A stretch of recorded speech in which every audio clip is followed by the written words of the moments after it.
All right, guys, welcome back to the How Can You podcast, where we dive deep into the minds of entrepreneurs and creatives and find out how they got where they are so then you can hopefully do the same thing. So today I'm here with Carlitos. Just give me a little introduction of yourself. What's your name? Where are you from? So my name is Carlos, and I'm the founder of Playing Camp, which brings the playground experience back to adulthood. So I co-create, I facilitate experience where adults can tap into their inner child and feel free and playful and joyful and connected with life again. And I come from Spain, and now I'm living in Bali, and here is where we are recording this amazing episode today. No, that's really interesting because like a lot of us when we're childs, we're playing, and as we grow up, it kind of just gets like stolen from us. Like we don't play anymore. Even though we still have that inner child that wants to play, that wants to express itself, that wants to let itself just be free. So I kind of want to talk to you about your early days and what made you you, and what was it? Why do you feel the need to build an experience for adults to tap into their inner child? Talk to me about that. Yeah. So there is many points along my development where that became like very important and relevant for me. And the main emotion and frequency that Playing Camp brings is co-creating joyful connections on nature. And in my personal case, I was a scout. I belonged to a scout group, and that was a place where I could co-create joyful connections in nature. And I remember in the first period of the scouts I was 4, 5, and 6 years old. And those are, I could say, the happiest days of my life, probably, when I was just playing free of any responsibility and being on the nature with a group of people like me, right? Like kids and also some very nice facilitators and responsibles. So later on, there is always this belief, no? In Spain, we are pretty rough with each other when we are kids. So kids can be very cruel. And in my personal story, I did both. I received the cruelty and I generated the cruelty as well. So I believe that we carry a lot of these wounds around play and game and being a child and where could you play or not, or how much could you play or not. And according to Carl Jung, this is part of our shadow also, all these unresolved things that we have not fully understood about ourselves and fully bring to consciousness and awareness, and somehow they are directing our life without us realizing what's going on. So when we have these wounds that are unresolved about our past or how we were playing or not playing, or if we were rejected or not in the different games, they might affect our decisions and our choices during adulthood. So I believe that Playing Camp is not only a team building activity for companies, but also there is a deeper inner work about healing and how can we bring to the surface things that only embodying them in an environment and enacting them and fully realizing that now is different. Now is safe to express certain aspect of yourself because now you are mature. Now yourself is more consolidated. So bringing and facilitating this space is a very healing experience as well. And personally, and also that's the feedback that I have received from the people of Playing Camp. And for me personally, it's a wonderful adventure and a wonderful role and responsibility as well that I take into this mission of bringing back play to humans, especially now with the upcoming technologies that are appearing around AI and how much AI is doing. So human beings might become more beings now that machines are doing more. So that's very interesting. So I want to ask you, you think that it was because you didn't get enough play as a child that made you become into this and ultimately make this thing happen? Yes. So I was doing a pretty intense therapeutical process with one of my mentors and coaches called Ezequiel Vicente. The process is called Identity 101. And in a similar fashion than Jordan Peterson, there is this process of writing the story of your life. So while I was writing all these events, I remember that I shared these early childhood events with Ezequiel, and he mentioned, do you realize that some of your traumatic experiences or the most meaningful memories for you when you were a child are all about you trying to be a kid, you trying to play, and figures of authority not letting you doing that. And I totally understand, because I've been always a person that has a lot of energy and is very playful, very creative, and I never like authority. So I'm always very challenging. I'm very provoking and testing the limits of people. And this is a shadow that I have carried with me for a long time, right? And that's the seed of it. Like, when a kid cannot be a kid, it might bring this kid energy throughout the rest of the life. And the importance here is, which is the process where I am at the moment, is how can I balance this kid-child energy that is playful and is joyful with a mature, grounded, masculine energy of what I'm of this stage in life that I'm entering, right?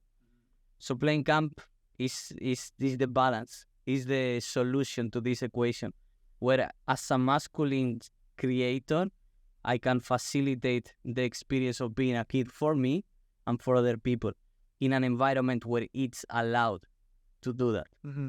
Because if I bring my kid playful energy into an environment where it's not allowed, then problems appear and authority appears. Yeah, it seems that society has kind of told us that, like, people say things like, why are you doing that? You're not a kid. Like, don't do that. You're not a kid. And it's like, they condition us to not behave like kids anymore, or not express our inner feelings or energy or whatnot. And I can say from my own personal experience, the best memories I've ever had is when I was just running around, playing like a kid, doing this or doing that. And even to this day, like, when I think about what's an activity that I would do that bring me the most joy, just be running through the forest, building shit, just acting like I'm a kid again. So I really resonate with that. So totally, it's such a powerful experience, and I wrote in the book in 13 letters since 2013, which is available in Amazon. In the prologue, I wrote about how humanity is in a developmental stage of teenagehood.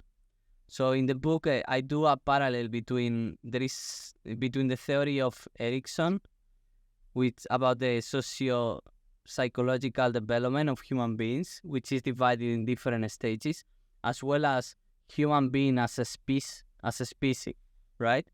So at the beginning, when the kid is just born, the first thing that the kid does is trying to move, trying to perceive the environment, and is craving safety, right? And for me, that is a pre-linguistic period for humans. Like, we didn't know much, and we were just in an environment where we were food, basically. We were meal for other animals, right? And from there, we started developing more linguistic and symbolic tools. The same as a kid that is learning how to draw, how to paint, or how to read, or how to write, right? So then there is this next developmental stage where the kid is cognitively more elaborated. And this happens also with humans. There is other stages, which you can find more in the book, about more socialization and being more institutionalized, which is for me the stage from to agriculture and to civilization. And the stage where we are at the moment, I believe, is teenagehood, because we need to confront our identity, and we need to really know who we are as a species.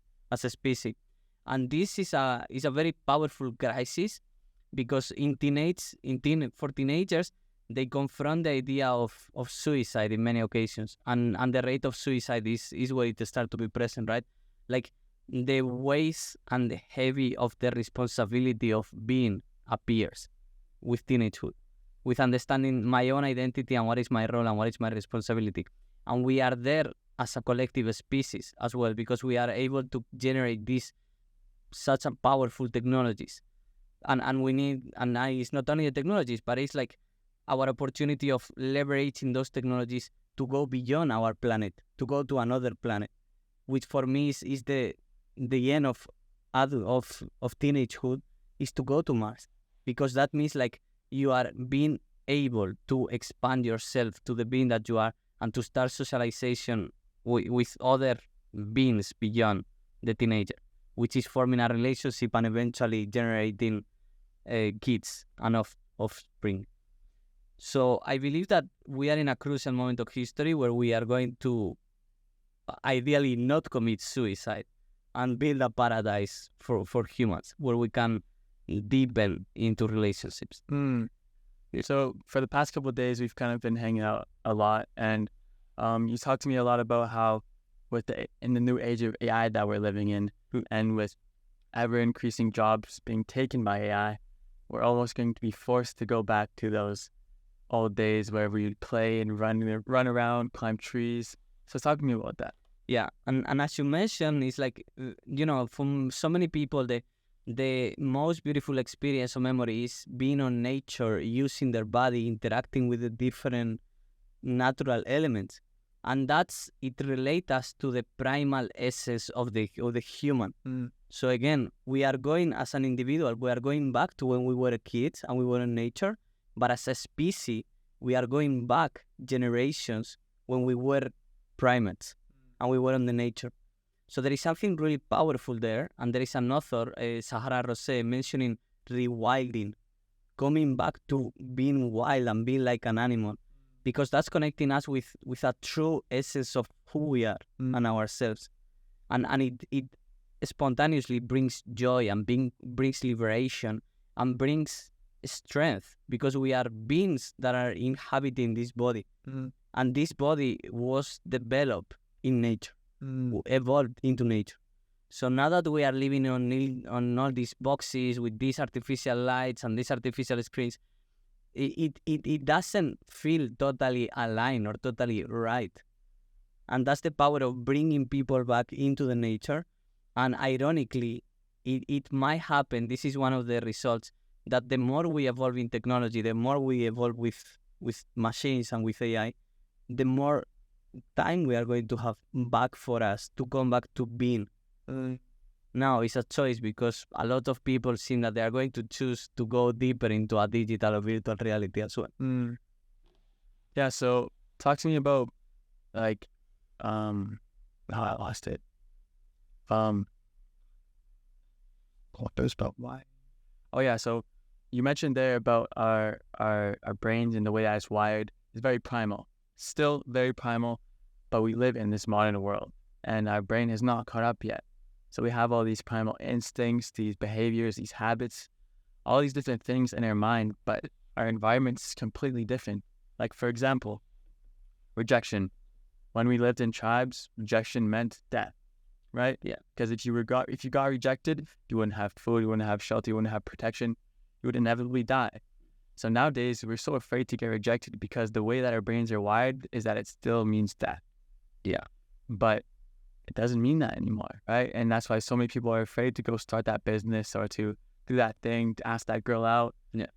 And something that I've done to overcome this is practice rejection therapy. And a good way to do this is, one, you could do sales. Yeah. Or else you'll get rejected very, very quickly a lot. For me, the way I did it was I was making videos, interviews, street interviews. So I'd go around asking people to do an interview. I got rejected a ton of times. Yeah. And same with girls. So talk to me about that. About rejection specifically. No, more about like the way that we're wired and how it's not caught up to the modern world. Oh, well, then that's gonna be fun. So at some point of my history, and this one is included here as well, towards the end of the book, I was doing a PhD, and it was too much, because I was studying the effects of nature on moral behavior.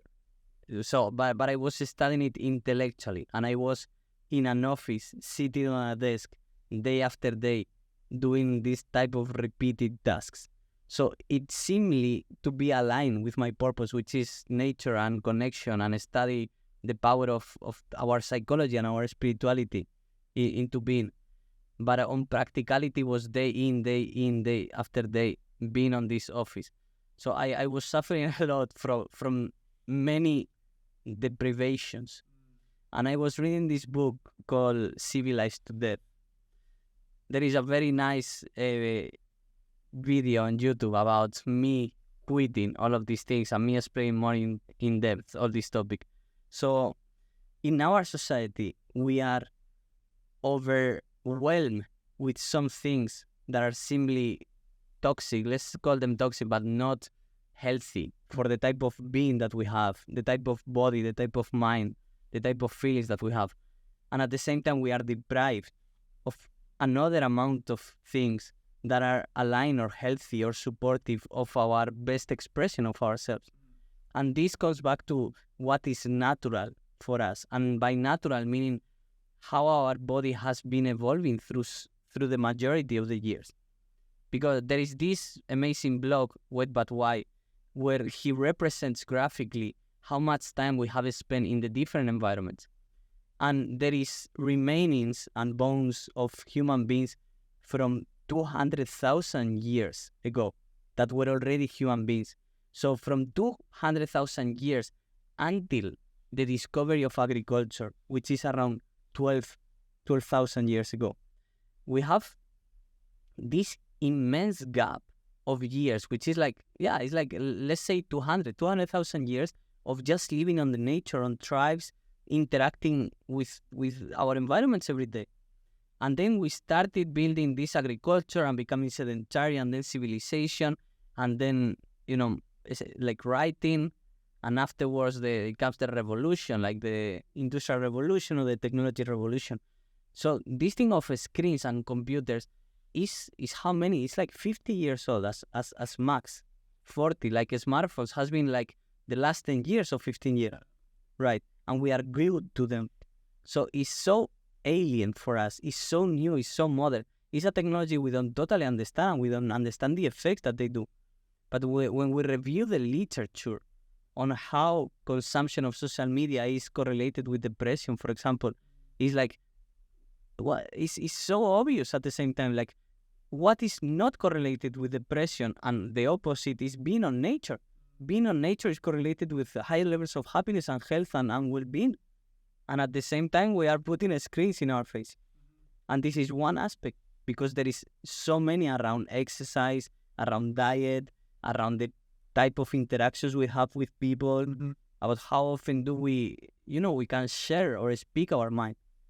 And just picture yourself for a minute. You are in a tribe in the middle of the forest, and if you are going to get bored very quickly, very often. But at the same time, you will never get bored, because there is always people around. You have a body to keep on developing new skills. You have an environment that you can keep on interacting. One day you are jumping from one tree to another, but the next day you think, like, can I jump to the next tree? Or can I jump faster? Or can I jump higher? Or can I run? Or can I throw this with higher level of accuracy? And I'm speaking from a male perspective. But from a female perspective, can I understand the other person better? Which is more female energy, more psychological, more interactions, more relationship. Can I talk deeper? Can I understand better what feelings is this person going through? And this is the role of a mother or a wife or a girlfriend with a male, like making understand the psychological, emotional world. While the male, in many occasions, seems like is much more physical in his body and brings the girl into a more playful embodiment of it. So the girl doesn't get too much into her brain or her mind or her heart or her emotions. I want to talk about, so over the last, I would say, 50 to 70 years around, the dynamics of like the female and the male food dynamics has shifted a lot in the last recent years due to feminism, due to many things. So talking about what is the male-female dynamic? I know you just kind of explained it. And then talk to me about, do you think the way that it's changing is negative? And if it is negative, then what type of consequences is it going to have on us? Yeah. So I'm gladly satisfied of I just checked a video about Iman Gadzi, it's called. Yeah. And it's someone that is having a lot of influence on probably a lot of your audience, right? Yeah. And I'm gladly satisfied of checking that his 3 books, or one of the 3 books that he recommends is David Deida, The Way of the Superior Man. And it's a book that I read recently, and I recommend it also, coming from me, as a very good, healthy book on understanding the differences between masculine energy and feminine energy. And I recently listened an interview of David Deida, and he mentions that we have moved from a codependent relationship between the masculine and the feminine energy, where the man was the person going to work and getting the money and the resources and the bread and bring it home, and the female, the woman, was the one staying at home with the kids, setting up the environment for the men to arrive. So that was a kind of codependent situation where you need a very masculine energy for a very feminine energy. And what it brings is the dark side of the toxicity of it, which is like the male becomes like more violent or more detached with his emotions, and he has focus on action. And the woman can fall into loneliness or can feel the lack of purpose if she's only with the kids and she has some generative purpose as well. Mm-hmm. So we move to the independent state, which is the one of both men and women. They can both do everything. And the movement has shifted too much towards this independence. So now we are kind of splitting as individuals. And this is something that comes also with the individualism of the North American culture, right? Like the woman has to do everything and has to be independent and has to make her own money and has to pay for herself and fix her own emotional journey. And if she wants to have kids, she can have kids alone and all this. And then it leaves the man also in this paradigm of his emasculation. He's less masculine. And the point here is like, because the feminine is getting more masculine, now the masculine is getting more feminine, which is a transition period on understanding better their emotions and their relationships with other people and the relationship with the self, and how can I bring love into my life. So it seems like, according to David Deida, we are transitioning to the next state where we are going to encounter each other as individuals, as independent individuals that realize that life together, that co-create a life together, using the gifts that come naturally from us, from our nature, from our masculine or feminine energy, is a synergy. It's a win-win for both sides. Yeah. So it's not that I need you as a woman, but I choose to spend my life next to you because I know that what you are bringing into my life is beneficial for me. And in the same way, I'm bringing something into your life that can be beneficial for you, although you might not need me. So what do you think the impact is going to be on relationships and maybe society even because of this independent relationships that we seem to be having now? I'm a very optimistic person, so I believe that the transition is happening fairly quickly. So I could imagine that we have gone through the darker times already, that the worst is already behind. But I also have to acknowledge I live in my bubble of Bali, in my bubble of my work, in my bubble of playing camp. And the people that I interact, they are already quite aware of these things, so they are receptive. However, when I come back to my hometown, for example, which has strong traditional values, then I confront different reality. And I confront this, let's say, unhealthy, polarized situation, or this more conflictive transition period where the feminine wants to be masculine, right? So when I'm facing these situations, I think it's a hot topic, so it's not healthy. I believe it's not healthy for the feminine, it's not healthy for the masculine, but at the same time, if I apply the spiritual acceptance, I can look at it with compassion. Like a kid that is learning to walk and keeps on falling. It's like, it's fine. He's learning to walk and he's going to keep on falling until he actually learns to walk. So the best that we can do is just offer our hand and let the baby grab our hand. And this can sound a bit paternalist, which, because of the metaphor, and also because of who I am. Like, I'm not a father, but I feel this father energy coming to me more and more clear.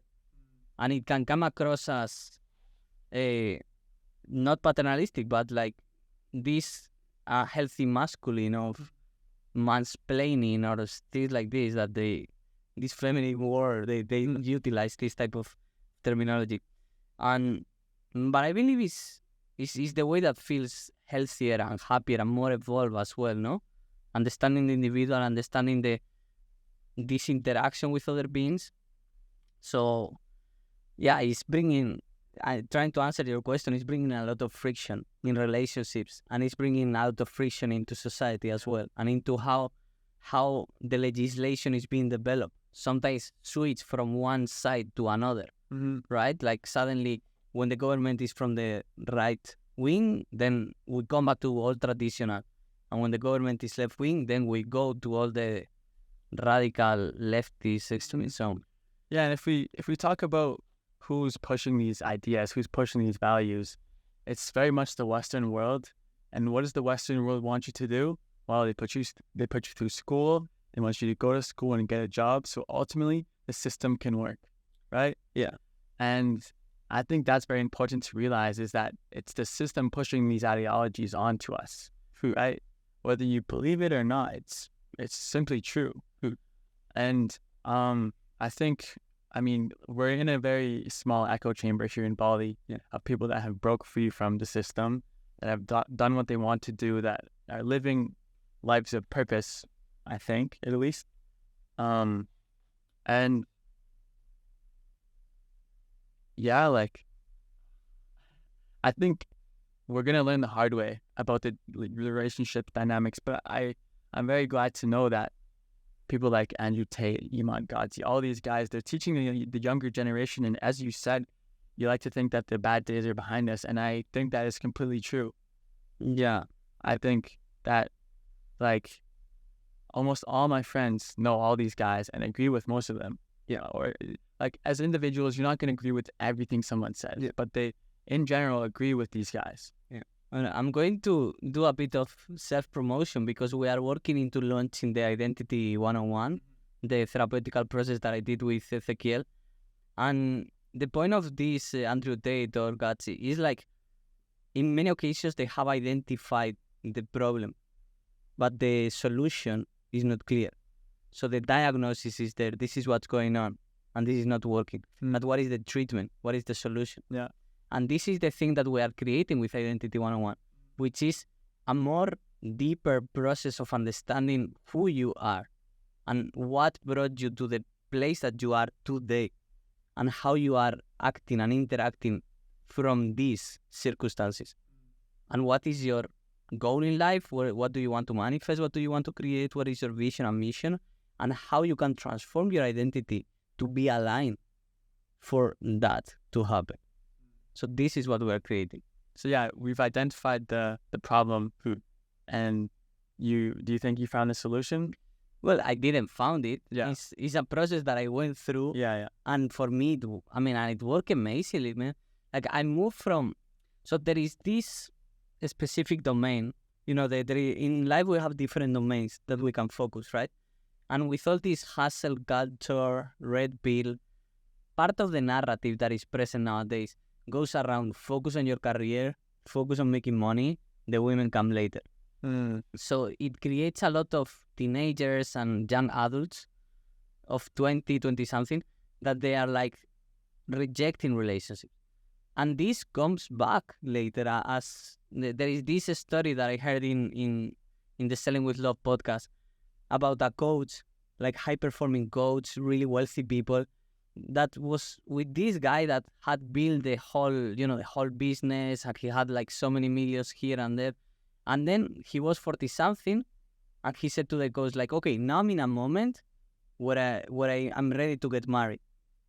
And talking with the coach was like, yeah, but even if we work together and we find the wife for you, like, who are you going to invite to the wedding?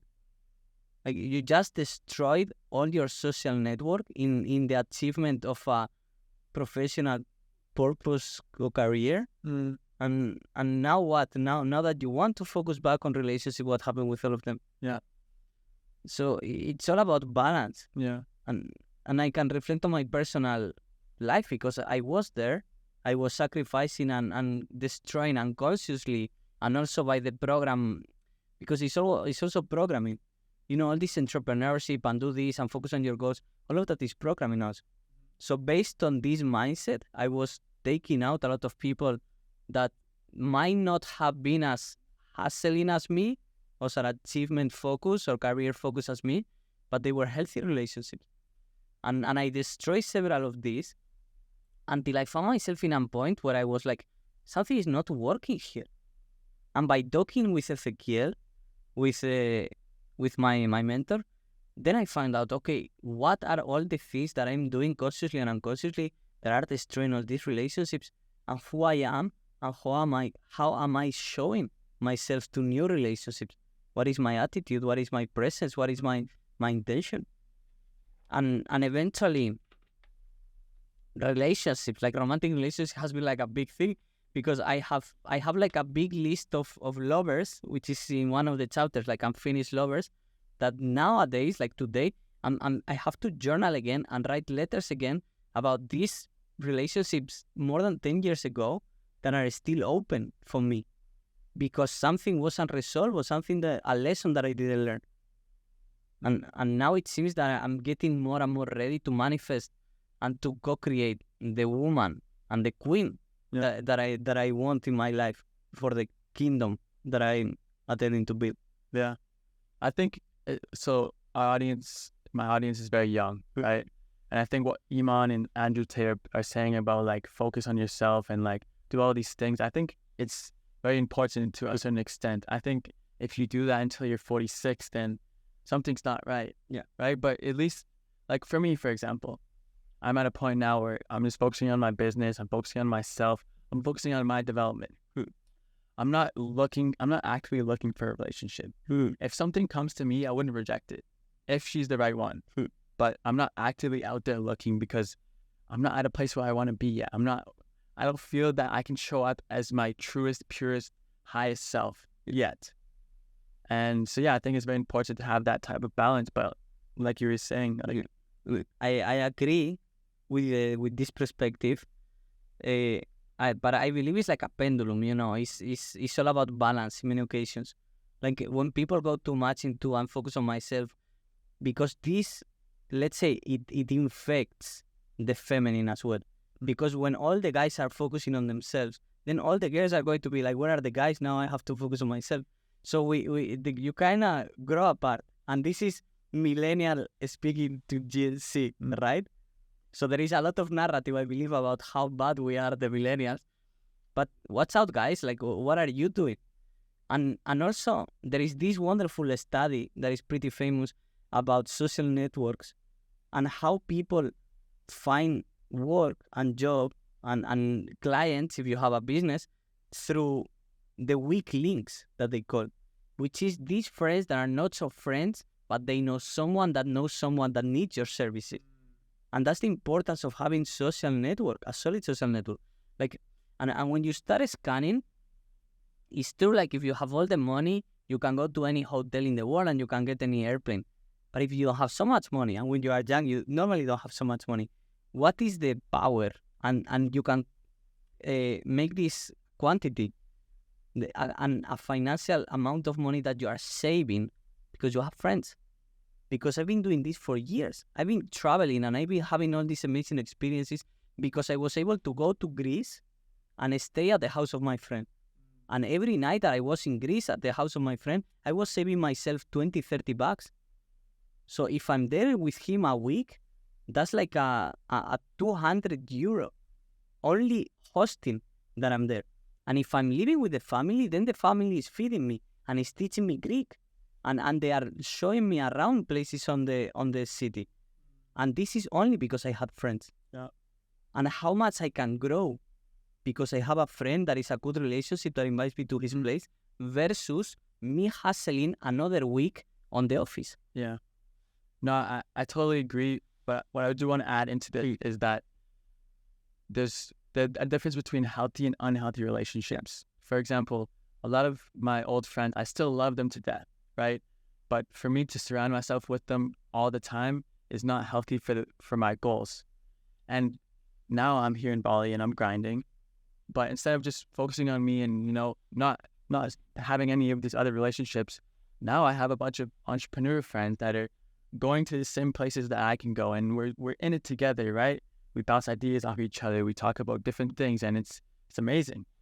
Yeah, I think it's important to realize that if it's a healthy relationship or if it's not a healthy relationship. Yes, I agree. I believe mindset is so crucial, and values also is very important. So the thing here is like entrepreneurs, they look alike entrepreneurs and they like each other because they share the same values and the same mindset. However, the importance here is again echo chamber, right? Like mixing yourself with different people is really valuable, especially with an attitude of humility, which is not something that entrepreneurs have a lot, because you need to believe in yourself and you need to have the strong mindset and resilience and get rejection. So you build this strong character of, I know how to do things, and if I don't know, I'm going to solve them. But then you have other people, and the planet is a lot of them are not entrepreneurs. And these are minds and beings that have a different perspective on life. And a lot of times, every 4 years when there is elections in a country, people go crazy because they go like, how is possible that more than half of the population thinks so different than me? It's like, wait, when was the last time that you sit with one of these people and try to understand them? You shut up, you ask questions and try to understand those people. Because you want it or not, maybe those people are the clients of your business later. And how you offer your services, how you approach them, have to make sense for their life view, for their understanding of reality, which is not yours. So it's really important to be in different environment. Yeah, I totally agree with that. I think it's especially hard here in Bali. So yeah, I mean, because it's like we have tons of entrepreneurs here, and then the opposite of that is either locals, which kind of hard to connect with them, or travelers, which they're kind of, go out, get drunk, these type of things. So it's tough here in Bali, but I totally agree. I think that it's super important to have different perspectives. And I think speaking politically, I think that people, especially nowadays, are like, you don't believe in me, or you don't believe what I believe, you're wrong, you're bad, you're this, you're that. And it's like, no, you believe that? Okay, I can kind of see why you might believe that. I don't personally believe that, but we can go have a drink. Yeah, we can go for a bike ride. We can do these things. We don't have to be hostile towards each other.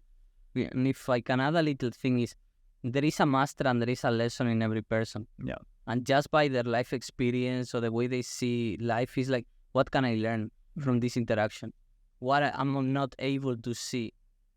And this can be as simple as, okay, this person and me, we look at reality totally different, but what can I learn about the way he or she is seeing reality? Because that's the entrepreneurial mindset, the one of always wanting to learn, right? Because otherwise then you fall into hubris or into pride, or then I know everything. And it's really dangerous. Yeah, it is dangerous. Because I remember I said this on a previous podcast, but I remember the day that I realized that I know nothing. Because I think it's often for young teenagers, especially boys, I know everything. You can't tell me this. You can't tell me that. And it's natural to a certain extent. But yeah, I remember the day listening to a podcast from someone very smart. And I was like, wow. Because I was learning, right? I was learning more and more. And I learned that I don't know that much. Yeah. Barely anything. And we could extrapolate that to human beings as a species. We don't know much about why we're here. We don't know much about ourselves. We don't know much of anything. And everyone is trying to they're making their best guess at how they think things are or should be. Yeah. For me, well, I'm going to input a couple of things. First is this process of I don't know. The older you get, it seems like the more you realize how little you know. And I went to a men's circle in Ubud last week, last days actually. And I saw this man of 70 years old, and he kept on referring of being 70. And I was listening to him like we used to listen when we were living in tribes, right? Like this guy is old, this guy is wise. This guy has way much experience than me. And the fact that he's 70 and I'm 30 is like, he has twice my life experience. And it's no joke, because what he has gone through, with all these wars and changes and politics and the Cold War and the Vietnam and the other one, he was from the States, right? So he has gone through so much, and from not having computers to now having AI, and it's like, so I was listening. And in terms of relationship, it's the same. Like, I mean, there are people that have been in the same marriage for 15 years or 20 years. So what a person of 70 years old can tell to this one, it's like, before you were born, I was already with the same wife or husband, and I have spent 20 years of my life working out this relationship. So humility, again, I think is extremely important, especially for young generations. And yes, we are in a totally different world. We have different tools, but at the end of the day, the core of the human being works similarly and works the same. So this is one thing. And the second, referring to your question, which you might have to remind me,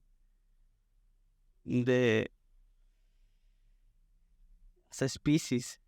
Yeah, I was just saying how as a species, we don't know much about ourselves, about the universe, about why we're here. Correct. So again, this is humility as a species. I believe like I'm here to preach humility, which is something that I never had. So there's not much to preach, definitely.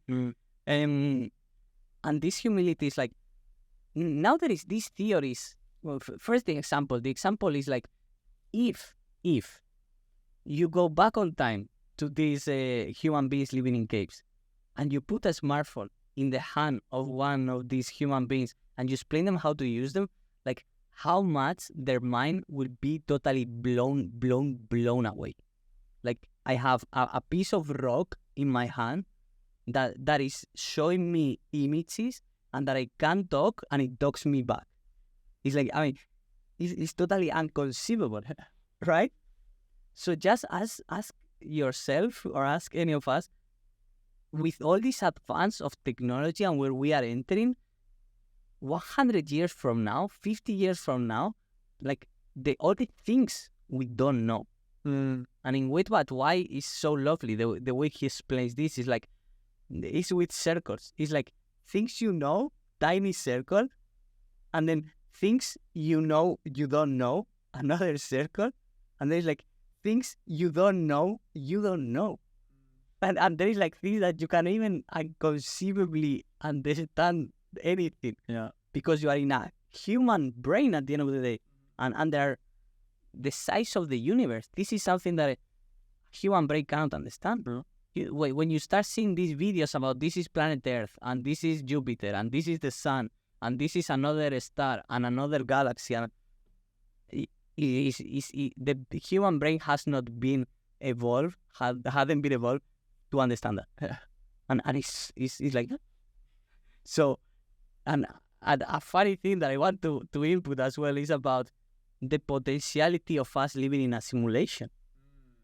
And me, as a researcher of spirituality, all these claims, I used to be very skeptic, and then I had a spiritual experience, and I started opening more and more my mind. So things like telepathy, or things like in religion when they were doing miracles, or all these monks that are doing like very amazing or miraculous things, right? It's like, what if we are living actually in a simulation, and this is a video game, and some people hack the video game through ways that we don't understand, and they are able to transform the rules of this video game in different ways. Mm-hmm. So do you think that we're in a simulation? Because I think it was Elon Musk, I don't know who said it, but it's basically that because we're going to advance very, very soon with AI, and maybe even already here, where we can have consciousness in computers, and that's already a simulation. So it's either that we're the first ones to create the simulation, or we're already in one. What do you think? I mean, it's what Elon Musk mentions. Is like the chances of us being the first is really low. Yeah. Like 1 in millions or 1 in billions. But I came out to this conclusion when I was 14 or 15, and I watched Matrix, Mm-hmm. and it was like, okay, if this is Matrix, as it is today, I don't know how to escape it, or I don't know how to unplug myself. And I'm here, and I'm going to enjoy it and live it in the best of the circumstances that I can with what I have. And again, we come back to the plain camp, joyful connections in nature. It's the three things that I have found that bring most meaning and most pleasure into my life. To be joyful, to be with other people, and to be in nature. Yeah. I want to circle back to us as humans, as a species, how we don't know why we're here. I think a big reason why religion was formed was to fill that gap of why are we here, because it tells you why we're here. And personally, I'm not religious myself in the terms of like God or Buddhism or Christianity, whatever it may be. But I strongly agree that they have very good points in their lessons to be learned and all these sorts of things. So yeah, I think definitely that was the answer to why we're here. Oh, here you go. What do you think? Yeah, I mean, definitely. Religion has had a very, very powerful role into giving people meaning for their lives, right? And apart from meaning, also like a moral conduct. Like this is right, this is wrong. Yeah. So historically, and well, we could go deeper and long into history of religion also, because it's a field that I'm more familiar with. Yeah, definitely. Like at the end of the day, that's the rise of consciousness. Like from being a child, which again, using this parallel between an individual life and the species. When we are kids on the nature living in tribes, we are kind of like another animal. So you die, you're born, you die, you are born, you die, and then the flux of life and nature continue. But at some point, especially when we start to be able to create symbols, right? So, and to start questioning ourselves, if I go to this cave and I paint on the wall, there is a part of myself that is going to be on this cave, on this wall, that someone else later is going to be able to watch at me. So there is a part of my consciousness that is going into this, that is going beyond me, right? Because even this is also with tool creation. But tools used to be rocks and used to be sticks, So at the end of the day, if you're in the jungle here in Indonesia or in Malaysia, you put a stick on the floor, and in less than a week, or a month, this stick is vanished. Because animals see it, insects see it, it's super humid, or there is a fire or something. So everything is vanishing. But with this understanding of us as a consciousness that goes beyond death, then there is a bigger attachment to the self as well. Because when we see things on the bigger scale, everything is going to vanish. Spoiler alert. So, and I think that's the origin of more religious thinking. Mm-hmm. Like, okay, if this stays forever, and then I'm thinking about the future, what is on the past? And then the questions about the past, what is the origin, right? What is the origin of the earth? What is the origin of the universe? And eventually, the big picture is like, okay, if there is an origin and there is a future, what the heck am I doing here? Like, why me? Why this consciousness? Why in this time? Yeah. Like, why am I here? So then I need to come up with something, because the question is so heavy. Yeah. The question is so painful. Painful. What do you think that your current answer to that question is? Joyful connections in nature, man. Like, I believe like the AI is bringing this so obvious to the surface, and I'm spiritual and materialistic at the same time. Yeah. So looking at the big picture is like, okay, we are in a universe. We might be something that was by chance created, like life, because most of the universe seems pretty empty, and we are here, and it seems like our goal or our mission is to expand and expand consciousness in the form of organic or inorganic or machines, right? So it seems like consciousness is something, but what we were speaking the other day is like, maybe this simulation has been created just to study black holes. So the fact that we are organic forms of living is just because of chances of how the rules of this universe are created, right? So my personal case is, there might be meaning, there might not be meaning. We can we are meaning machines, like meaning beings. We need meaning to make impact into our life and to put our life into direction. Yeah. Because otherwise you fall into the pit of despair and you might commit suicide. And we don't want it. So find out what's the most meaningful thing that you can do in your life at the same time that you are enjoying. I don't think that there is more need of Christ, like the Christ and Jesus Christ energy, which is this, okay, the meaning of my life is to save everyone around me, and I'm going to go through the biggest pain and sacrifice possible for that. I don't think that this is very aligned with the current times, and I still respect and admire Jordan Peterson a lot because he has this type of message. However, I believe that considering the level of welfare and security that we have created collectively, I believe we need to step more into a more collective mindset, where we start to understand that we can co-create meaning as a species again, not as an individual, but as a species. And as an individual, it's like, okay, joy, I think, is a wonderful value into how can I express my fullest in a way that uplifts other people, connecting with other people, because we are social creatures. And in nature, because at the end of the day, if all machines disappear and there is nature, we survive, right? But if machines take over and there is no nature, we don't survive. So we still are natural beings and natural components. We are organic life forms. Do you think that's going to change in the near future? Like, are you familiar with the TV show Upload? Which one is this one? So it's basically where they upload your consciousness to this world. So I think in the near future, we're going to be able to upload our consciousness. And for example, there's already people with hearts that are pumping that are like mechanical hearts in arms and legs. So what would make it so that we can have our whole system mechanical? Yeah, and I'm going to chip in here. I love the conversation. It's going like really deep. The point here is, and I thought about this, which is, okay, my consciousness as it is now is organic. So if I upload it, it will be a replica, it will be a copy of my consciousness in a computer. So logically or theoretically, it won't be me. It won't be the Carlos that is speaking, because the Carlos that is speaking is right now in a body. So, and this is heavy because he's confronting the death full on. And it hurts even more when they give you the possibility of keeping yourself alive forever, to recognize that this consciousness in this body is going to die. However, you mentioned this idea of changing parts little by little of the body.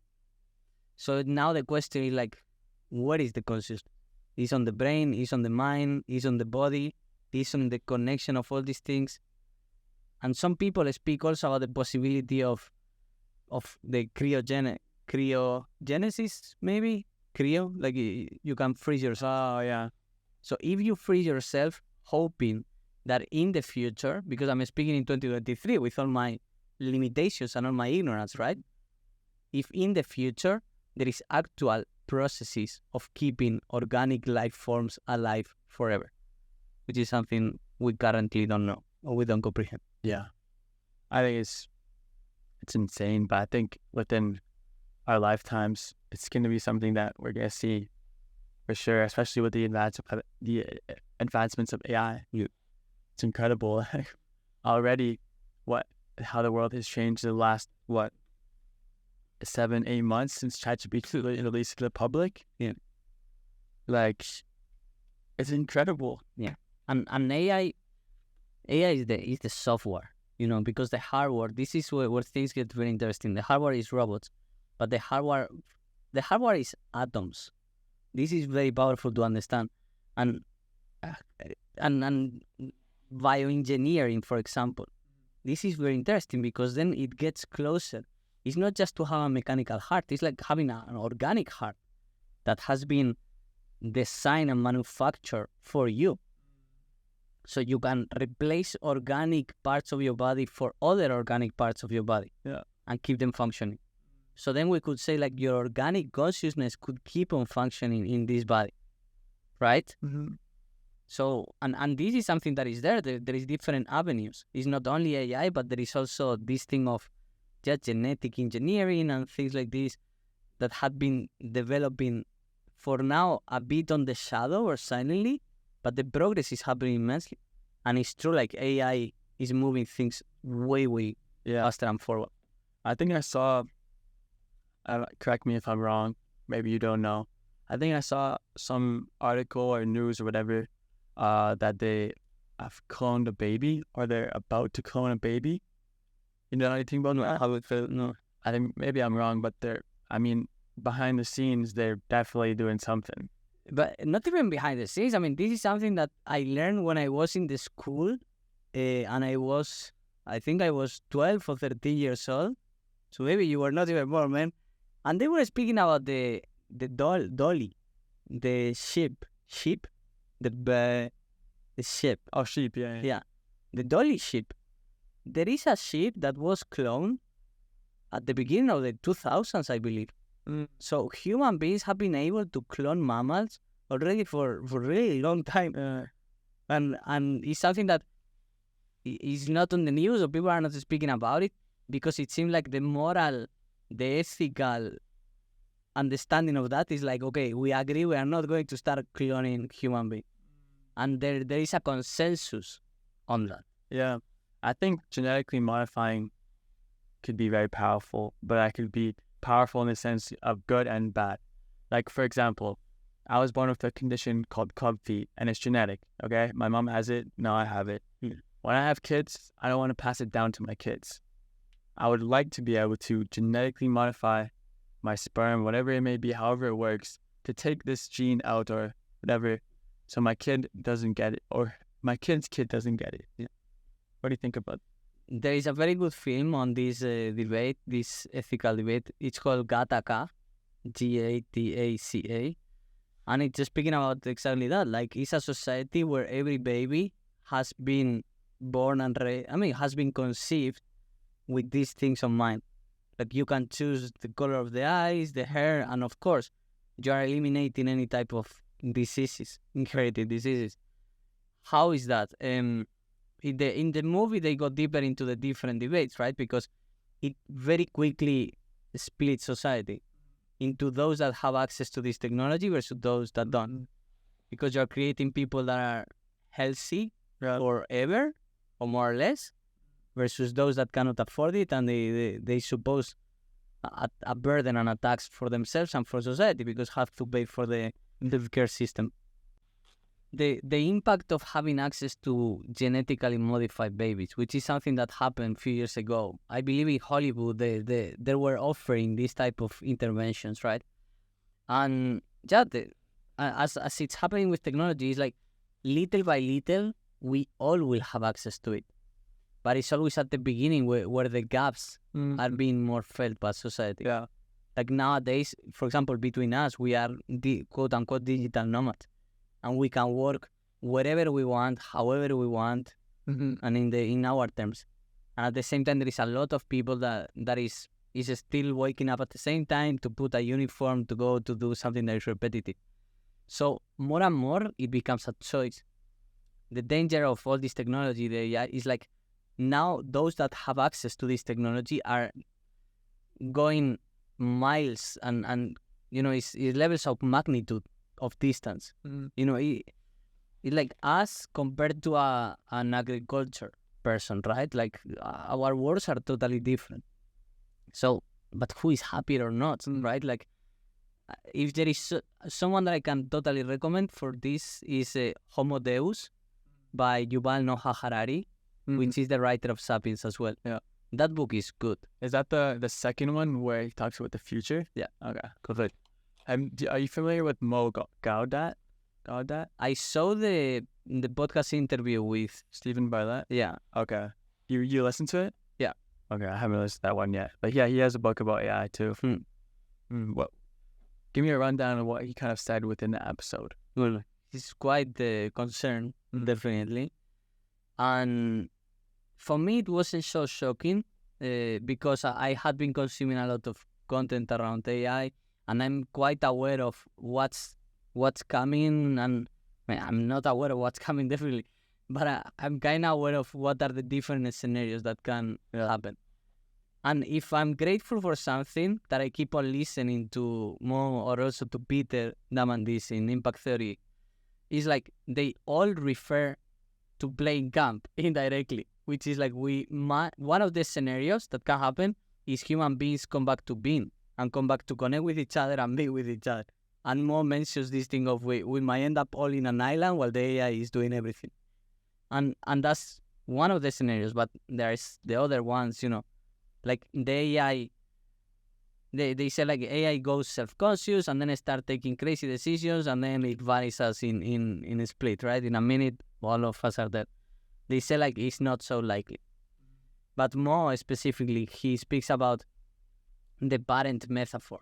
Like we are parenting a child, we are putting our values, we are educating this AI child into how we do things. And there is a huge danger. The Tim Urban, the writer of Wait But Why, he says like, imagine setting up a specific limit framework of values to this AI, and they can be misinterpreted and destroy totally everything, right? Because he put this scenario like optimize for human happiness or well-being.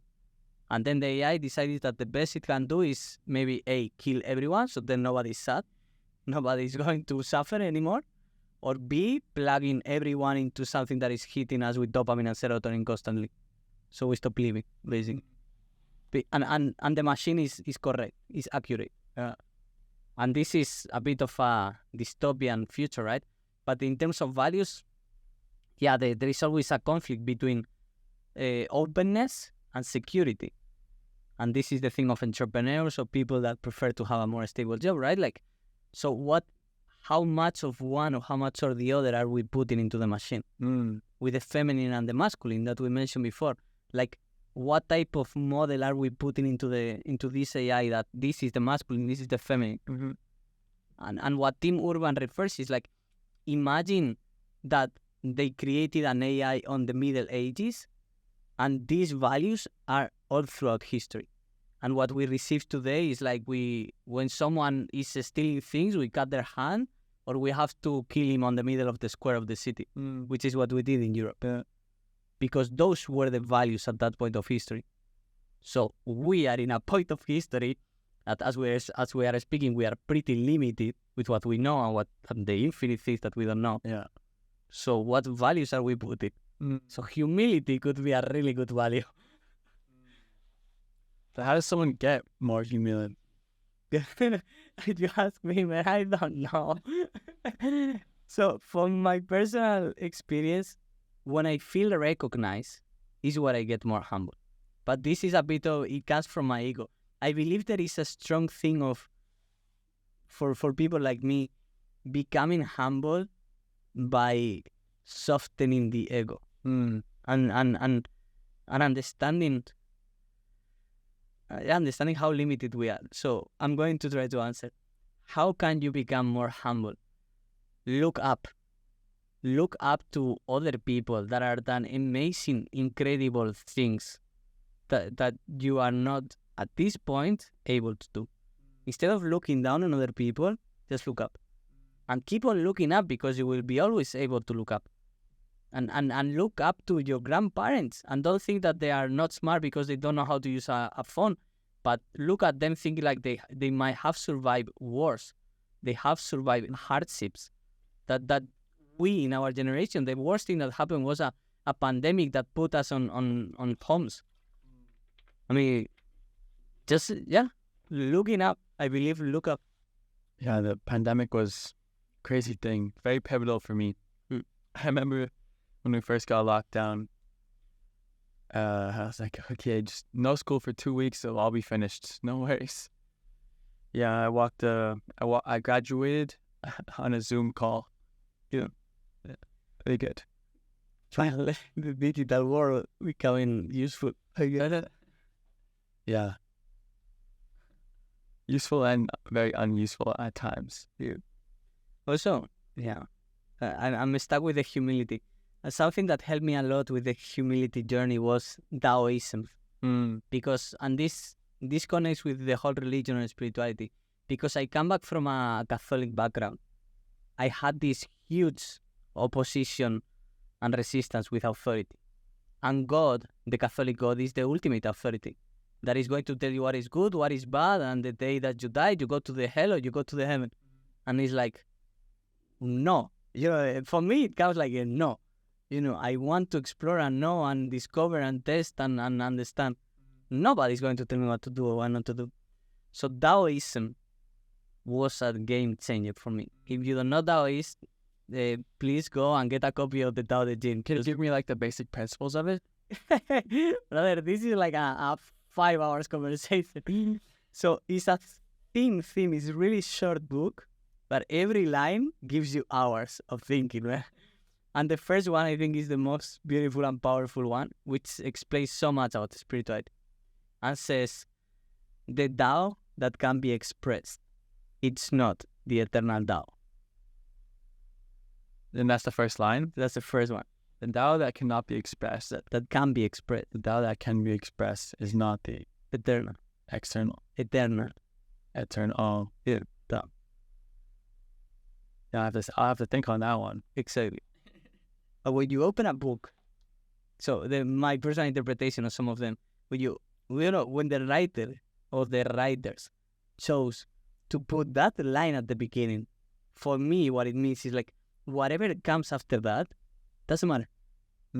Because you just said that whatever is written, whatever is expressed, whatever comes to form, is not this spiritual, eternal, infinite truth. And this is so powerful. Because on the one hand, we have the Bible and the Holy Scriptures, which is what the Word of God manifested, and we have to worship this. And on the other extreme, we have something that on the first line is telling whatever is said is bullshit. So it's so powerful. And the whole book is like this, guys. Like a book called Tao Te Ching. Tao Te King, Tao Te Ching. If you write Tao, D-A-O, you will find it's a whole religion and spiritual philosophical movement from China. So Tao has a lot about humility. And the way they are prescriptive on the religion, the way they say what is right or what is wrong, is by making a reference to the sage. So the wise man has done this and this, and the wise man has done this and this. And it stops there. So the question remains into you, like, am I the wise man? Do I want to be like the wise man? Do I want to be like the sage? So what the sage is doing, what am I doing? What happens if I start doing that? It's a whole total different perspective. Yeah. What about Stoicism? I don't know so much about Stoicism. Really? No, actually no. And I know that there is a strong component of this. I have been following and I have some general. So I'm inviting you, if you want to activate some Stoic principles, I can.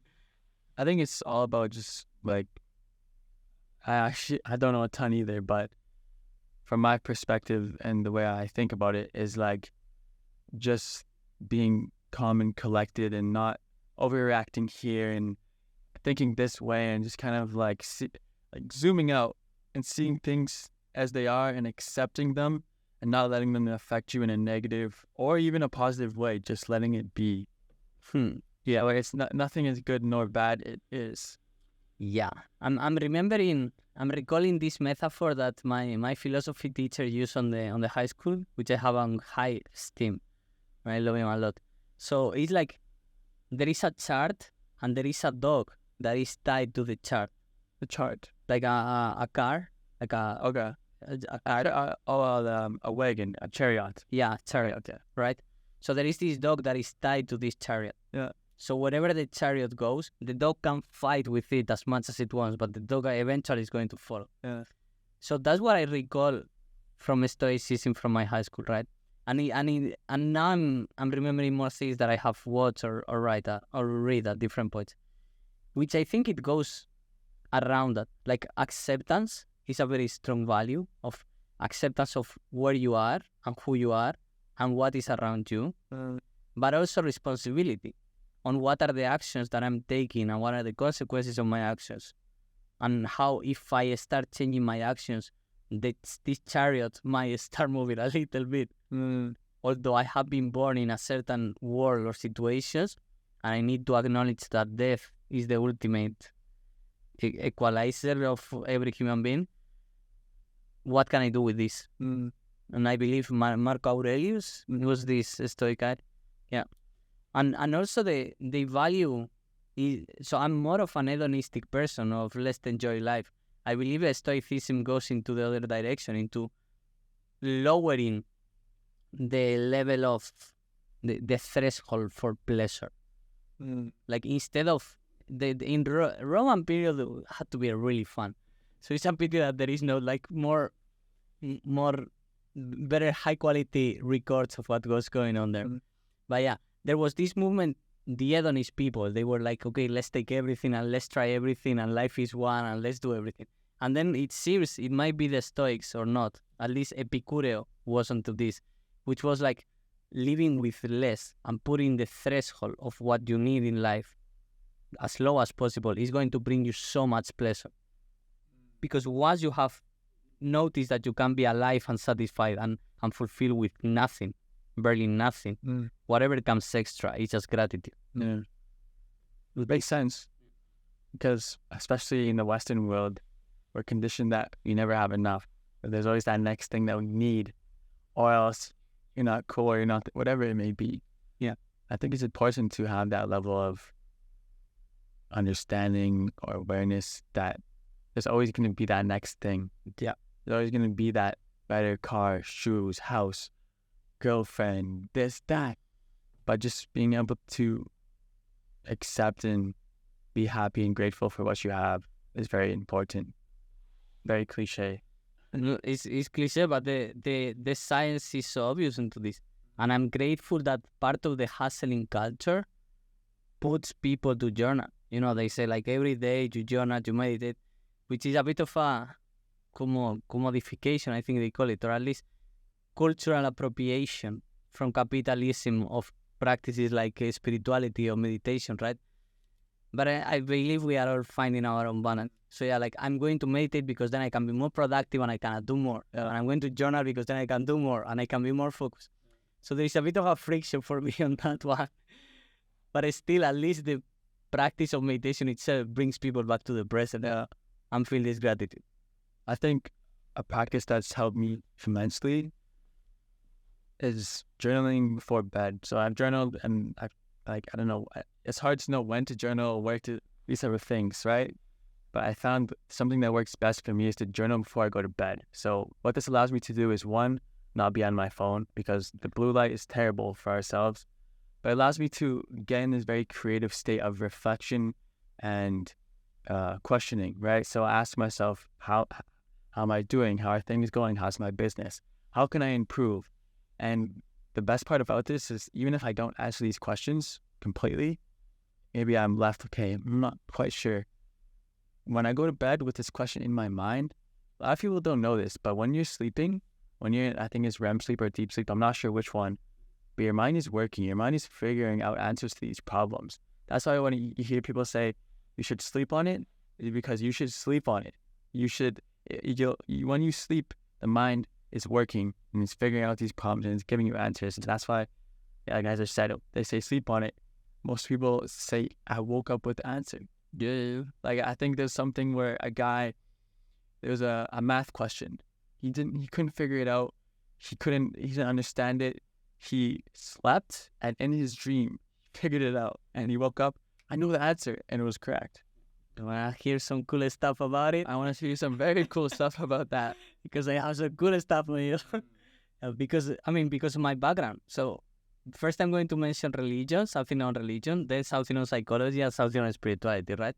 So from religion, there is this stereotypical practice of praying before going to bed.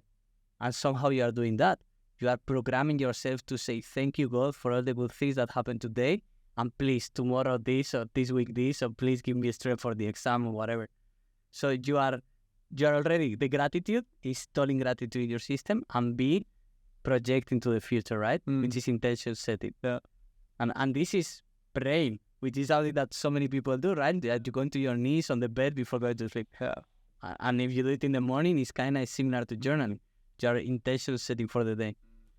So in psychology, there is plenty of research on plenty of research and many things we don't know about the unconscious mind and how it works, and all these different brain waves as well. Because that's where the psychology and the spirituality start merging, right? So the dream state, for example, like the dream is correlated to a REM dream. Yeah. Is correlated to periods of high intensity learning or high volume of learning. So by dreaming, your brain is processing and analyzing and reconstructing all this information to make it sense with the moment that you are in life. And now the coolest stuff, which is still in psychology, so I have not yet gone into spirituality, is lucid dreaming. Lucid dreaming is when you consciously are on the dream and you realize that you're on the dream, and you say like, now I can start tweaking things and changing things. And the coolest thing is when you start asking things to the dream and you start speaking to the dream.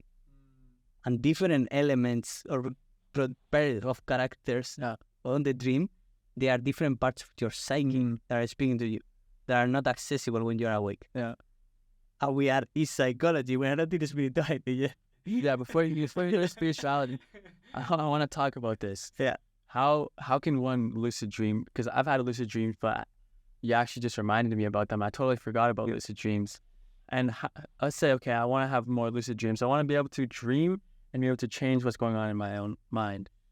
So I'm going to make a shout out here. So one of the projects that I'm on the making at the moment is in standby, but maybe when you're watching this, it's already finished.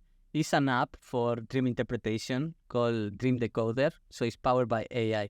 And the more you write, the more you speak about your dreams, the more you start thinking about your dreams, the higher the probability of you starting to dreaming more consciously. And the second shout out is to my lovely friends of Mind Valley. So Mind Valley is this company of self-development, and they have a lot of content, and it's quite affordable. Hi, Vision. I hope you're seeing it. So Vision is the founder, and I have to acknowledge that he has done an immense work into bringing all of these more esoteric, more edgy practices into science and into the public realm, right? So they have a course on lucid dreaming. Okay. Yeah. And in this course, well, Charlie Morley is also a specialist on lucid dreaming. He explains different techniques. And the one that you can start doing, you or any of your readers, is journaling in the morning. Whatever your dream is, whatever you recall, the tiniest thing, just write about it. And then I'm going to explain this because I think it's a really cool one. And I have had some lucid dream mistakes to this technique. So throughout the day, you look into your hand, you look away, and you look again to your hand. And this is called reality check. So you do this throughout the day, and somehow the habit goes with you in the dream. So when you go into the dream and you do a reality check, you look at your hand, you look away, and then you look at your hand. In my case, I did this one twice or three times. The second time that I look at my hand, a tree was growing from my hand. And then it's like, fuck, like this is a dream. Like there is no way that there is a tree growing from my hand right now in front of me. And then you start looking around and you realize like everything is a dream. Yeah. So there is these sensations that you develop through your awakened time, through your conscious time, that start being programmed and triggering, questioning the reality when you're in the dream. And this reality checks is one of them. Because your sleep brain doesn't have enough time to reconstruct complex object in the dream. Because it's saving creative data. Yeah. Is this real? Tell me it's not real. Yeah. That's cool. And this movie Inception, also Christopher Nolan, when I watched that movie, man, I was having like weird dream. Like dream within dream within dream. So I was deep into that. Yeah. I had that. I think a funny one that I had was I woke up and I was late for school, and then I go and I'm like get in trouble, and then I wake up again. Yeah.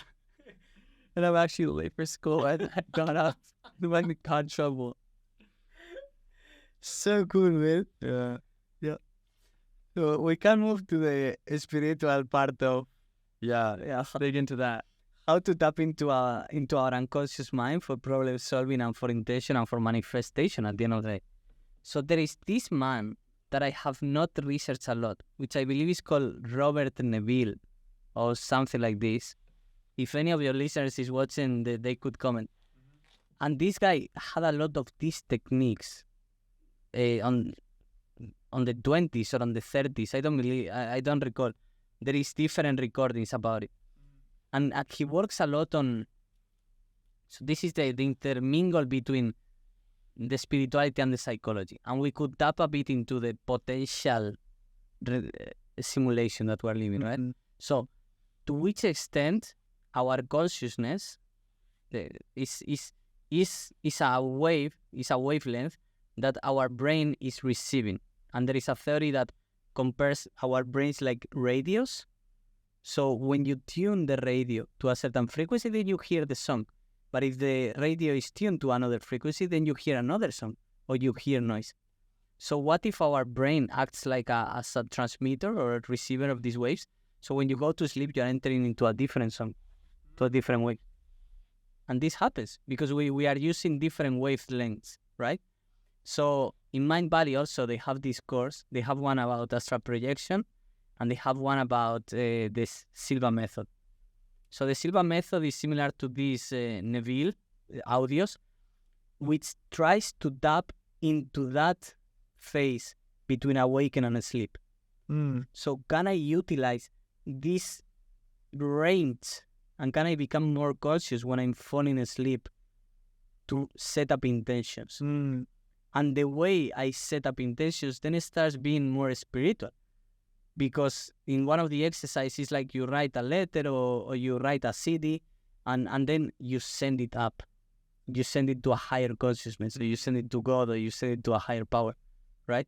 So this problem solving, you can tap into altered states of consciousness. That's how Vicent refers to it, and Silva, also Jose Silva.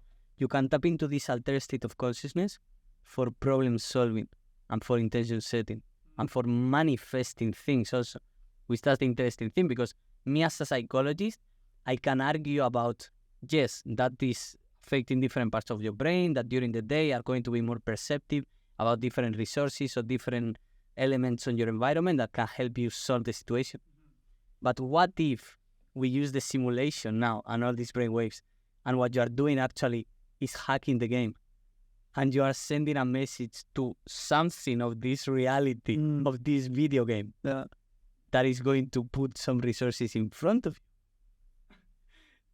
you. That's my thing. So you said there that, so before you go to bed, when you're in that phase of falling to sleep, you be conscious of it, and you can almost manifest or set intentions for the sleep or the dream.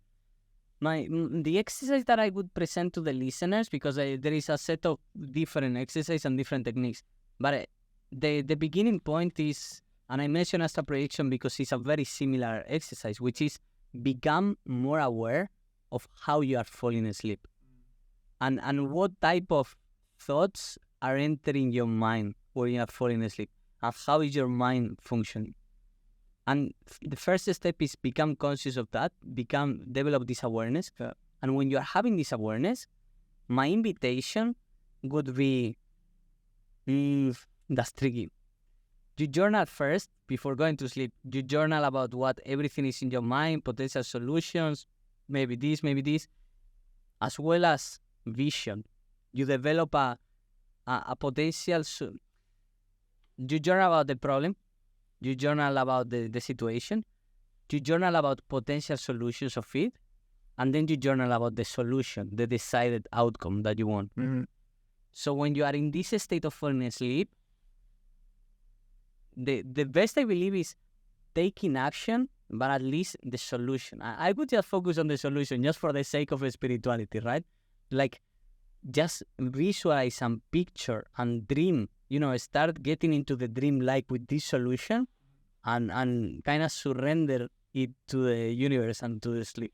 I could do something like this. There is more elaborate techniques, but for now this is good. It's interesting. Which Neville, this Neville, which I think people forget if he says that, is like match the frequency and the vibration of your body and your being to that of the desired outcome that you want to enact and to manifest. So for someone like me, it would be like, the more I vibrate into joy, which is close to my highest self, the easier things come around me. So how joyful, how grateful, how alive can I be and fall asleep into this vibration, into this emotion? Okay. That's so you understand the vibration of which the things that you want to vibrate on, and then you consciously try to fall asleep. For example, like you just said, you want to be joyful.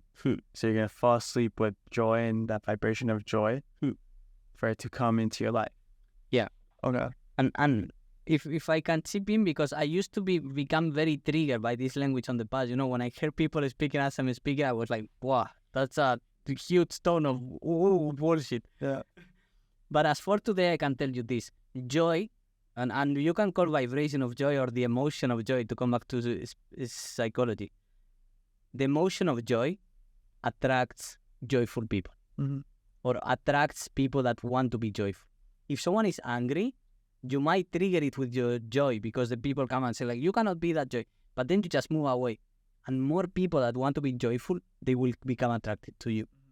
So, purely scientific psychological terms, joy attracts joy.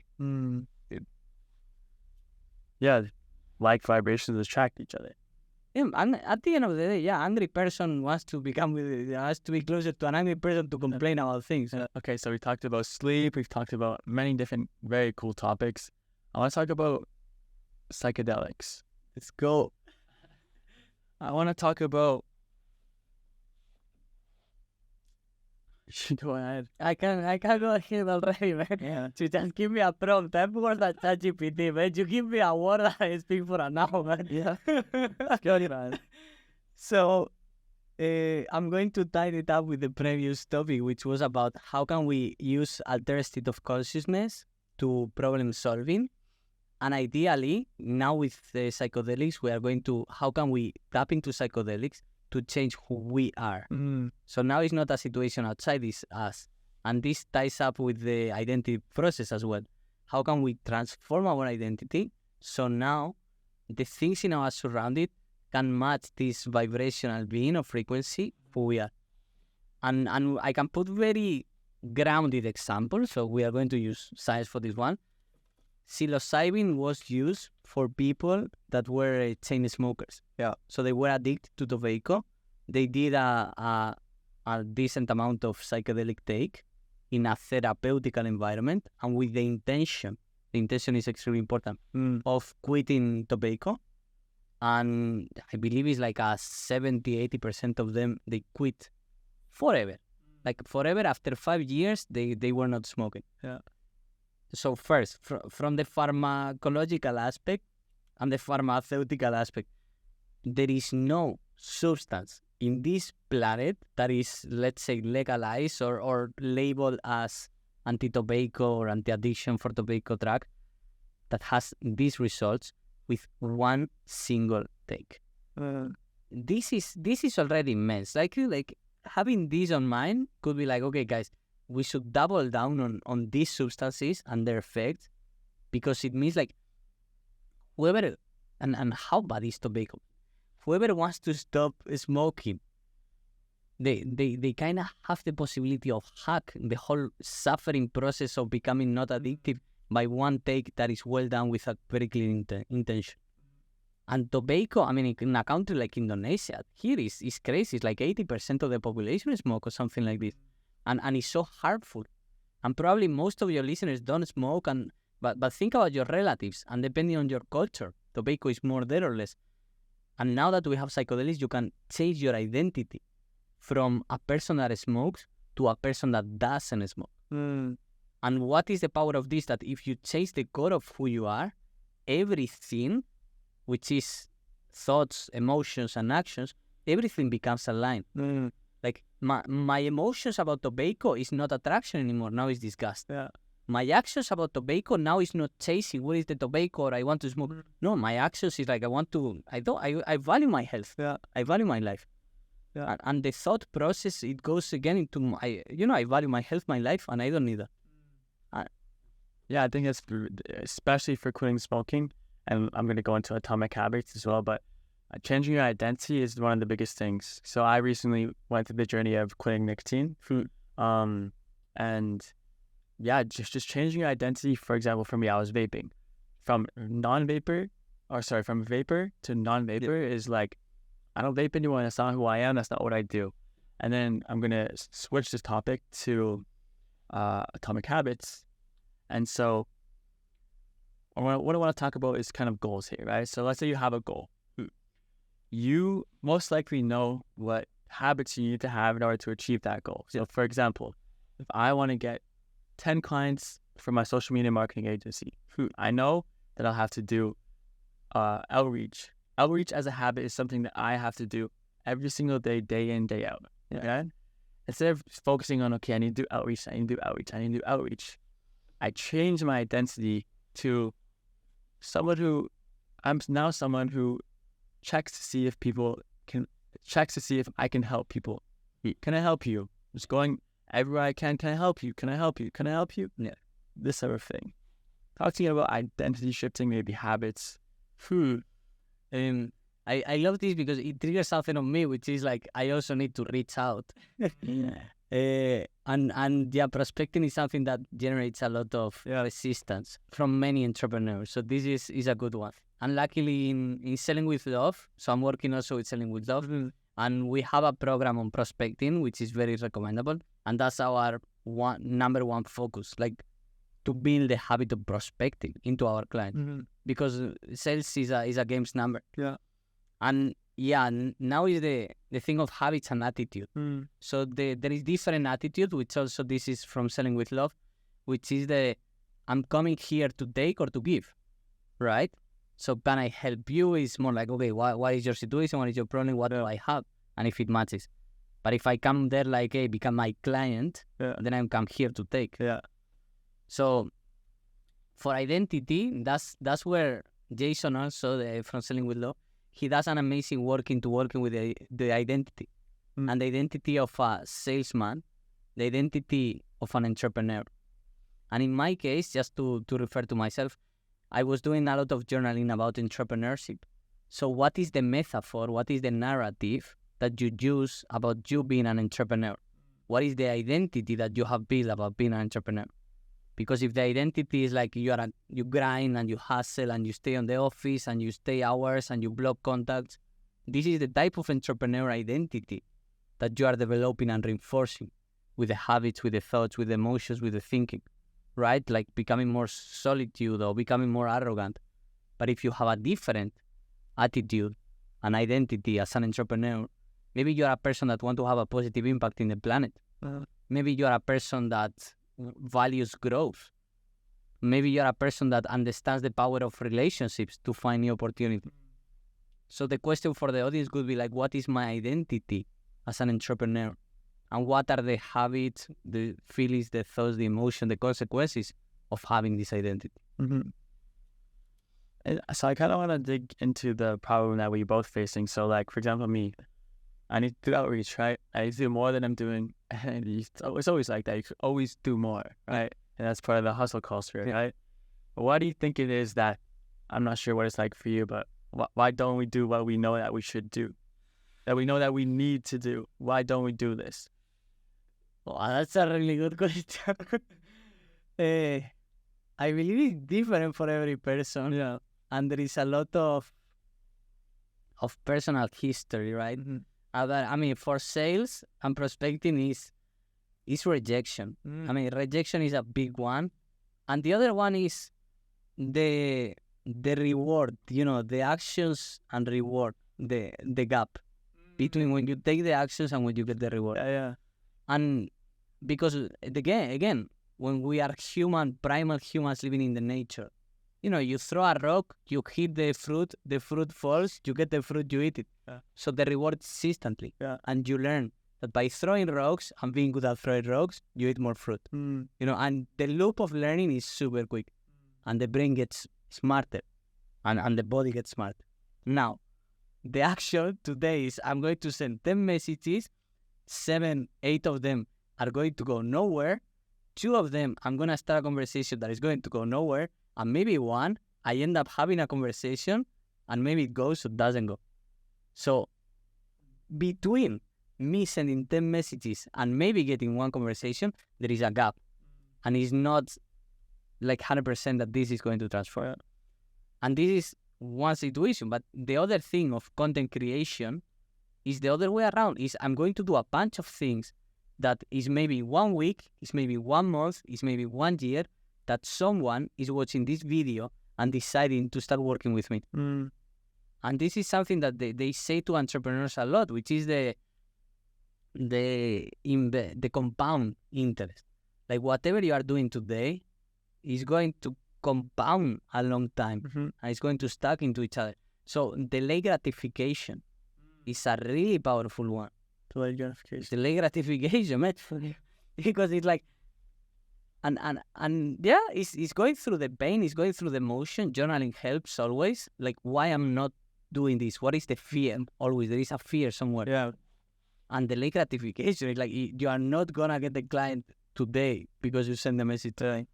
So do you think that maybe there's some way to hack this?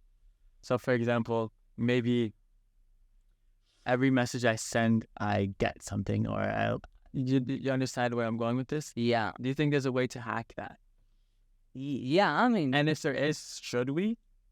I believe so. I mean, at the beginning, it's training your brain. Yeah. So, you send the messages, you get a cookie. Yeah.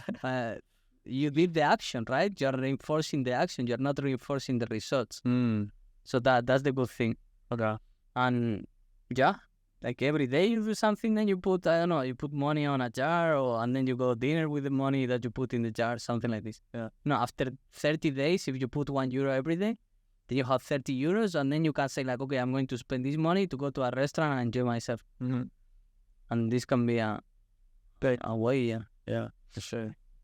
And I want to add this because I even find myself with some resistance about prospecting, and there is the feelings of inadequacy, so of not enoughness. And this is something that is so present in so many entrepreneurs, because at the end of the day, is where we are. We are in a journey of self-discovery. We are in a journey of us acknowledging that we are not enough and we have to learn more things and different skills. So when we are showing our services or our offer to potential clients, we know that we are not enough. And we all this imposter syndrome come, and this thing come, and my website is not good, or this link or this post wasn't so good, or not so many followers. And then if you are doing B2B, you are going to a company, which is like a business, and you are offering your services, and they're going to see you, and they're going to judge you, and they are going to, all these stories in the head of all these imperfections that you are so aware of. But sometimes, we don't know what they don't know in this case. Yeah. And for someone like me, I go with my playing camp, and I see like, okay, this website is like this, or the followers that, but what they see is like, wow, you're doing something so amazing, so good, such a good mission. So humility again. Humility. We don't know how we are perceived by other people. Yeah. I really resonate with that because, like, for example, when I'm doing outreach, if I come across a page that's like verified or has a lot of followers, I assume, oh, they don't need me. I can't help them, but they've already got it sorted. I'm working with a guy right now that has 111,000 followers around this, right? He reached out to me to work, and that kind of like unlocked this belief in this limiting belief that just because they have this followers or they're a big company or doesn't mean that they don't need you or they'll just reject you automatically. Yeah, like there is this also. Speaking about the identity of entrepreneurs, optimism is very powerful, and proaction, like proactivity, it's like do something and expect that it's going to work. Yeah, and do and keep on doing. Because for someone like me, I mean, I could mention like I am working now with Jason for the Selling with Love podcast. I reach out to him. And for me, he was like, oh, this guy that is working in Mind Valley, he has this podcast and he's so well connected to all these people. But I did it. I did from my heart, like, brother, you are doing something that is amazing and I want to participate in this project. Yeah. And a few months later, boom, he started paying me. So you never know. Act and believe that it's going to work. And if it doesn't work, the thing of action is like, if you send them messages and then you send another 10 and then you send another 10, the probabilities of getting to the yes, they are just increasing day by day. Yeah. And it's so obvious. It's like between doing and not doing. If you don't send 10 messages per day, don't expect any yes from any of the 10 messages that you didn't send. You did it. Yeah, one thing too was like outreach in terms of like obtaining clients. A lot of time you'll message them and they might answer a month later, months later. Yeah. So yeah, it's like the compounding effect of like you throw all these opportunities out into the, I'm gonna say that out into the universe, out into the world, and eventually they're gonna start like you throw them up into the air, throw them all up into the air. Eventually they're gonna start coming back down. Yeah. And again, mentioning the compound interest, the first stage of a brand is brand awareness. People that just discovered you, they are not going to buy from you, most likely. But at least you made a touch point. And I'm more familiar on this. This is a bit of my domain because of all the sales that we are doing in Selling with Love. Yeah. So many clients, they need 7 follow-ups before they sign up with you, before they buy from you. 7. Wow. And this is the average. And most of the people, they do 2, they do 3, or they do 1. So this is the amount of times that you need to remind potential people that is already interested in your service that you exist. Because at the end of the day, you go into a supermarket and there is plenty of products everywhere, and you are going to buy one. And even if you buy a can of Coca-Cola or soda or water, whatever, you're going to buy one. And so familiarity is extremely important, and brand awareness. And there is this concept called top of the mind, right? Like if I have a problem about digital marketing, who am I thinking of? Who is the first person that comes to my mind? And that's why content creation is really powerful, but establishing a relationship and pinging people, say, hey, is your problem still solved or not? Or how are you doing with this? Or hey, I prepared this loom for you. Or I found this very cool article that I think is going to match with the things that you're struggling with. The more you build this relationship, and the more you keep on saying, hey, I have this cool, valuable thing, and if you are interested, I'm still working. I'm still looking for clients like you. And there is different techniques also, because the reverse works. Like, you can trigger scarcity. Like, I'm going to be very busy, so I cannot work with you, but in 1 month, I'm going to open doors again, so maybe in 1 month, we can start working. I just want to perform it, So there is a lot of small details and techniques inside, but the main message here is keep the contacts. And for this, it brings up another part of the identity of the entrepreneur that not so many entrepreneurs have, which is organization and constancy. To be constant in the way of to be organized and to do the boring action, which is what Hormozy says a lot. Just do the boring thing and do it a lot. And if you have 100 people that you have reach out again, and then reach out again. And at some point from the 100, you get them. Yeah, for sure. I think we've touched on a lot of amazing topics. I think the viewers are going to love this one for sure. Very different from the past ones, but also very similar. So I want to end off the podcast with one last question. And the question is, if your younger self was sitting right in front of you, what advice would you have for him? Yeah, like Tim Urban has this on Instagram recently. Joyful connections in nature is very valuable, but because this is a bit ambiguous, love humanity every day, love human beings every day. Keep on connecting, keep on loving, keep on enjoying life, and at the end of the day, you do A, you do B, you do C. What matters is how you live, what you live, what was the impact that you give. If you move from love, and love is understanding, love is compassion for yourself, for others, if you move from love, the impact is going to be positive. Yeah. If it's big, it's big. If it's small, it's small. You go with a good intention. You make the planet a bit better or a lot better. Depends on how is your ambition and your practice and your habits. Yeah, I believe love humanity as a whole and every day, because it's a daily process, it's a daily action, and life is made out of day by day. Yeah. Would you say that you're irrationally optimistic? Irrational optimism. Have you heard of this before? No. Which one is this one? It's just being irrationally optimistic.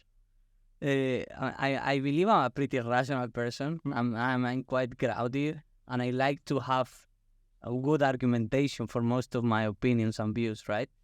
Now with the spirituality, it's true that I'm opening much more my mind, and I'm open to things that cannot be so easily to argue. And yeah, I'm an optimistic person, and as we were mentioning before, like there is very pessimistic people in the planet, and sometimes I look for them. You know, when I'm having my own crazy ideas, so this is gonna be like this, or I'm gonna do this, or in few years, you know, everyone is going to be doing this. I look for these guys, these pessimistic guys, and I tell them this, and I tell them, tell me the worst you can tell me now. And this is a practice for business and for entrepreneurs. It's called iceberg spotting. You know, because the Titanic was this big thing that is going to be the fastest and the biggest and the best. And then there is an iceberg that nobody thought about, and the whole thing sinks. So that's why you want a very pessimistic person telling you, tell me all the things that can go wrong. Please. And as many as you tell me, the best. Because I'm going to write down all of them, and I'm going to keep them very close. Because my mind is going to be everywhere, but this can happen. So you use that list so you can actively try to avoid them?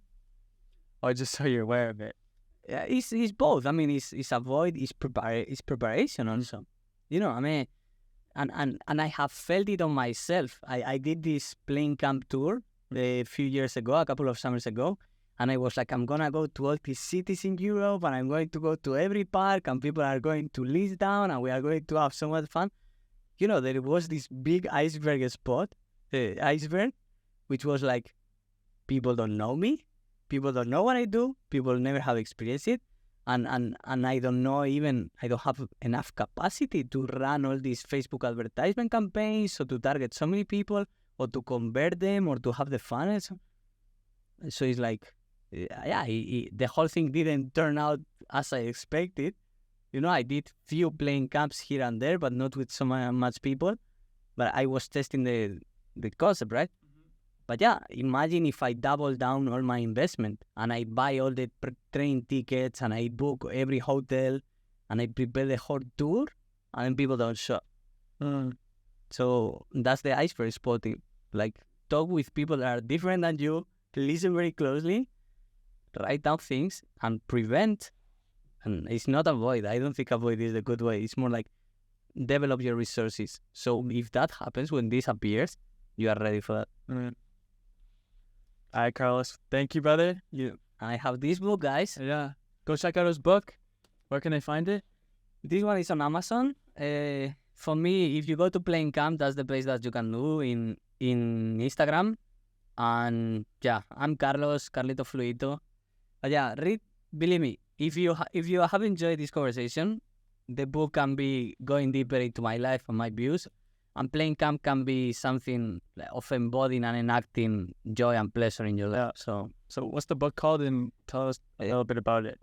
13 letters since 2013. And briefly, I started writing letters in 2013 when I was going through a depressive period, the last year of my university. And soon after that, I had a spiritual experience and I realized how healing was writing. Especially how healing was writing to other people. And it was a bit of a battle against the era of immediacy. So when everyone was preoccupied with texting and sending messages and chatting, I was like, no. What I want is to take time, write down things with a pen and paper, reflect, put my mind outside of me on the paper, and make my mind understandable for another person. So that's the concept of writing letters. So many of these letters, I send them by email. Some of others, I send them by post. And what I had 8 years later, because I published it in 2022, I believe, in 21 actually. What I had was like a story of my life, of these years of my life. And that's why it's called Text from an Emerging Adult. Yeah. Because there is this period, which is like not teenager, young adult, not adult yet. So it's like emerging adult. So it's from my 20s to my 29. So it's my 20s. And there are different moments on this story. And I believe the biggest message of the book is write. Keep the things that you're writing. It's part of your history, and it's going to reflect a lot on different points of your evolution. And if you're an entrepreneur, you're living in different countries, you're going to have amazing experiences. You know, it's not like someone that was all their life in the same city doing the same job. Like, you are exposing yourself to have a very exciting life, meeting a lot of exciting people. So write, and for me was also the connection part of, at the same time that I having introspective time, I'm building a relationship with a person in a way that is deep and meaningful. Yeah. So that's why for me letters was like the solutions of the equation. Yeah. I think it's important to recognize that the book is both in English and Spanish. So not only is it an amazing book, but if you want to learn English or if you want to learn Spanish, this would definitely be a good way to do it. Would you agree? Yeah, 100%. That's what I did. Those is direct translations. Okay, this means this. That means yeah. Okay, exactly. Good. All right, Carlos. Thank you, my brother. My pleasure. Take care. I'll see you guys next time. See ya.